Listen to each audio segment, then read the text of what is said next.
Boom, and it's a big one. Jonah Williams out of Galveston Ball, Jerry, has announced for the Longhorns, big-time pickup for Texas, one of the state's best and country's best players, one of the state's and country's best safeties overall, the 5A Defensive Player of the Year in District 9 5A, had 58 tackles a year ago, 4 tackles for loss, 4 interceptions, 3 of which he took back for touchdowns. Then he also returned 2 punts and 2 kickoffs for touchdown. This is a playmaker deluxe added to the Longhorns class. Clearly one of the top players in this recruiting class, if not the very top player in the recruiting class for the Longhorns at this juncture. Yeah, it definitely is. I mean, he is a guy that there aren't many guys you legitimately could say he could play safety or he could play wide receiver. He literally can do that. You could almost call him an athlete. He is that talented of a player, obviously a talented baseball player. What does an outfielder that's really talented do? He can turn and run and track a football. And you see that in playing offense at receiver. You see that playing the ball at safety. You see that in the return game. Those guys know how to play a ball in the air with timing and accelerate after the catch. And Jonah Williams he's 6'3", 205. When I was there, when I was at the school, first day of practice in August, the coaching staff commented he had lost 10 pounds. He was up to 215 late in the school year. He dropped 10 pounds, 6'3", 205 pounds, explosive athlete, got really good hands, got really good ball skills. And then you see there, I mean, he has legit speed. He has athletic speed and he has football speed. But that long stride, 6'3", 205, he eats up ground. He eats up that sport turf quickly. One of the best players in the country. And look, at a need position for the Texas Longhorns in this class. A huge position of need for Texas, especially after losing Cade Phillips to LSU a week ago. Jerry, you look at him and you see a potential 5-star guy here from Galveston Ball. What you think about it, what does this mean in the grand scheme? Because he's a top 5 player overall in the state of Texas.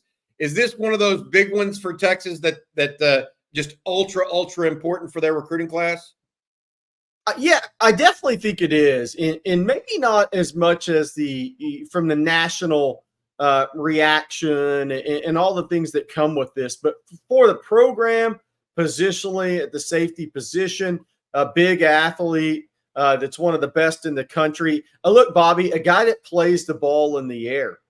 If there's one thing that what Sark talked about, what's PK talked about, creating more turnovers.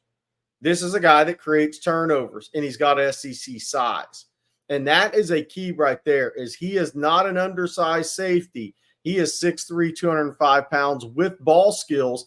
And I'll tell you the key for me with him is when he decided he was going to graduate early, On Texas Football broke that news the first day of practice. What he effectively was saying was, I prefer football over baseball. And that changes his calculus because Texas now picks up a commitment from one of the top athletes in the country that had a decision to make between football and baseball and made a football decision. So you see the video. We talk about all the skill set. You went over it, Bobby. 20 catches, 474 yards at wide out, 8 touchdowns, 2 rushes, 144 yards. Both of those were touchdowns. You mentioned 231 kick return yards, 155 punt return yards. He had 1,176 all-purpose yards to go with 58 tackles, 4 tackles for loss, 4 INTs, 2 fumble recoveries. So this is a guy that plays until he cramps. He plays good competition down in the Galveston County area, the Texas cities. Their district may not be tough, but he plays tough competition. Now, this year's district, much more difficult for Galveston Ball. But there you just see he can turn and run. But the big thing for me, Bobby, is he makes plays on the football. I love it. You just watch him play. We'll have Rod Babers in a little bit tell you folks about how he breaks down the footage. Rod, of course, a former All-Southwest Conference, All Big 12 corner for the Longhorns. He'll tell you what he thinks of Jonah Williams here in a little bit. Jerry, you were down actually at Galveston County earlier this week, speaking to the Texas X's down there. You did a little recon while you're down there. You've been to Ball High a couple of different times to speak with Jonah Williams and his family as well. Who did this come down to? Who did they beat out for? And how did they do it? Yeah, I think it really came down to Texas and LSU, and I think Texas A&M was third. And look, I know there were picks in our industry all over the place, the multiple schools, 4 schools, but the reality was he wasn't going to go far from home.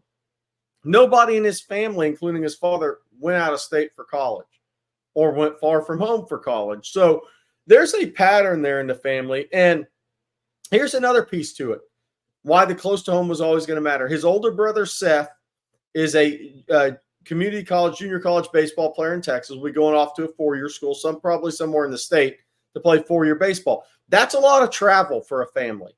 So staying close to home became very important there, because it's one thing if you have one kid that's a college football and baseball player. It's another thing if you have a second son that's a college baseball player as well. It's only so much time in one's day and one's weekends to go support their children.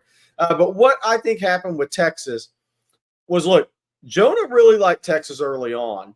But when Jeff Choate was at Texas, Texas was recruiting him as a linebacker. At the time, Jonah Williams was as interested in playing wide receiver as he was safety.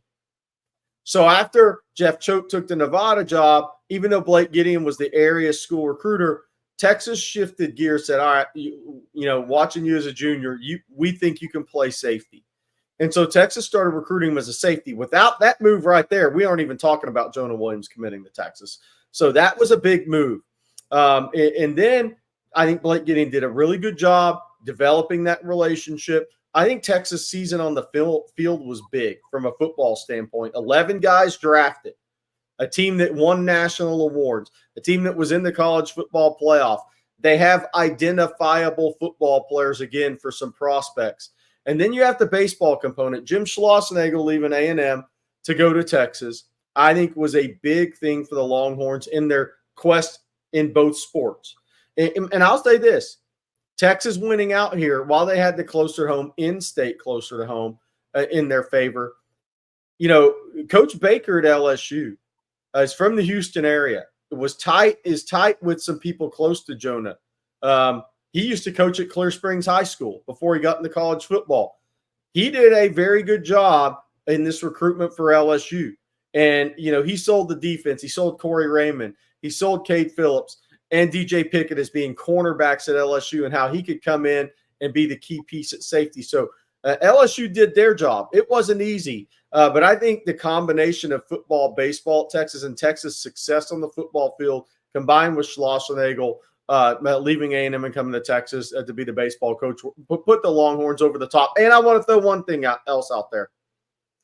His brother, Nick Williams, who is a really obviously talented baseball player that was once committed to Texas, ended up signing with A&M, but was drafted in the sandwich selection and went to the MLB draft. He now lives in Austin. So there's another piece to that. Now, maybe not full-time, but he is in Austin. I think his wife or girlfriend, a fiance, is in Austin. So I think there was a little bit close to home there in Texas' favor too late. Yeah, family matters. There's no doubt about that as we look forward. But this is a huge commitment. I think you look at it, Jerry, and if not the top player in the class, certainly one of the top ones. Longhorns now sitting there looking at a top 10 potential class with this and possibly some other guys still in the offing. Michael Terry still out there, Madden Faramo, as well as a few others. Jamie French is August 30th. That's next Friday, a week from 6 days away, just 1 day away from the Colorado State opener. So there's a lot of possibilities still out there for the Longhorns that can continue to edge them up in the team recruiting rankings. You know who's really happy about this commitment? Casey Hampton. Casey Hampton, former Galveston ball star, lives in Galveston these days. Attends some Galveston ball events. I know he's really happy about this because I believe, Bobby, Casey was the last Galveston ball football player to commit, sign, and play at Texas. Now, that's a good one to follow if you're going to follow in anybody's footsteps. And those are large footsteps with Casey Hampton. All right, let's give way to Rod Babers. Our Rod Babers here at On Texas Football breaks down Jonah Williams and his pledge to the University of Texas. Jerry, I've got one last thing, and this is to Jonah. Jonah Williams, hook 'em, bud. Hey, what's up, folks? Lifetime Longhorn Rod Babers here. Welcome back to On Texas Football. I'm here to give you my personal evaluation of the safety out of Galveston Ball, Jonah Williams. Now, he's a two-sport athlete. There's some people that believe he may not even end up playing college football if he ends up getting drafted high enough in the Major League Baseball draft. But for a second, let's assume and pretend that he's going to end up playing college football. I'll give you my personal evaluation. First of all, it's hard for me to believe that there are more safeties. There are 2 or 3 better safeties than this young man in the country. I mean, I think he's that good. I think he's that impressive. Number one, he's a ball hawk. What I love about, always got to put my back 7 defenders into different categories. Ball hawk. Is he a disruptor, a technician? This young man is a ball hawk. Tremendous ball skills. And he's a problem. Once he gets the ball in his hands, actually, he can be a problem, as you can see right there, right? He's got a nose for the end zone and can really turn into an offensive player. And you see that, right? He's a playmaker with the ball in his hands. You'll see that he has some punt return and some kickoff return duties. And you can see that. But young man's got a nose for the end zone once he gets the ball in his hands. Look how he glides. I mean, the guy's got great speed. We'll get into that a little bit later on. But impressive ball tracking ability as a safety. And this is a young man I truly believe can be a sideline-to-sideline safety. But he's also great at filling the alley. There you go. I call him the alley cat. I love my alley cats. A guy that can take precise angles downhill to the football. And the reason that is important is because these days, when you want to play more 2 high safeties, by the way, the Longhorns, they play a lot of match quarters, which is 2 high safeties deep, where DBs are taking quarters of the field, 4 DBs taking quarters of the field. You want to be able to deter, all right, the deep vertical routes with your alignment. So 2 deep safeties. So the quarterback will see you deep and go, well, I'm not throwing that deep seam route. Or I'm not throwing that deep skinny post or that deep, post route or, that flag route. I'm not throwing those deep vertical shots downfield because the safety's already got to jump on me. And then they may check to a run a lot of the times when they have those deep safeties.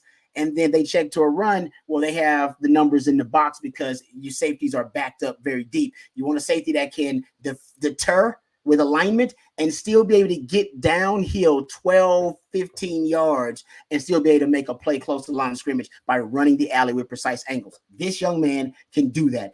Really disciplined eyes. I love that about him. Really disciplined. That takes him, your feet go where your eyes go, and his feet, they end up in the right place because his eyes are very disciplined, and then his ball skills take over. And after that, I mean, trust me, that's when his playmaking ability takes over as well.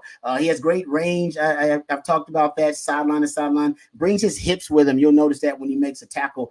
That's also important for a safety. Brings his hips with him, has a good base when he's trying to make a tackle in the open field. And I also think he's a really nice open field tackler as well. And, excellent in terms of his, look at his hips. That's one thing about defensive backs. You want to look at their hips. If they got loose hips, quick hips, this young man has them. You can watch him when he's turning and running with offensive players. I mean, he does it with ease, a very smooth transition for him. And that's one thing I like too. And something else you'll notice, and he doesn't often end up in a situation where he has to use his makeup speed, but you'll see him when he's tracking the football, often feels like he's baiting quarterbacks at times. He's got that kind of speed, but he also has tremendous size, right? He's 6'3", 200 pounds. And then you watch him move, and he does not move like a guy. Look at it. Look at the hips. Look at the hips. He doesn't move like a guy, right, who is 6'3", 200 pounds. Tremendous makeup speed and very loose hips. The truth is, in this day and age where I talk about positionless football, versatility, multiplicity in their skill set, he could end up being a guy that can play safety for you, but also be a hybrid defender that you can roll down to linebacker depth when you need him, because he could easily put on 10 to 15 pounds, and I think he would still keep his speed. I think he would still keep his lateral quickness, and he's a guy that has the measurables that project to be a hybrid defender. And like I said, that also has a lot of value in the modern game of football. So that's my valuation on Jonah Williams. Like I said, I don't know if there are 2 safeties in the country that can be better than Jonah Williams from what I watched. A tremendous prospect, and that's my personal evaluation of the safety from Galveston Ball.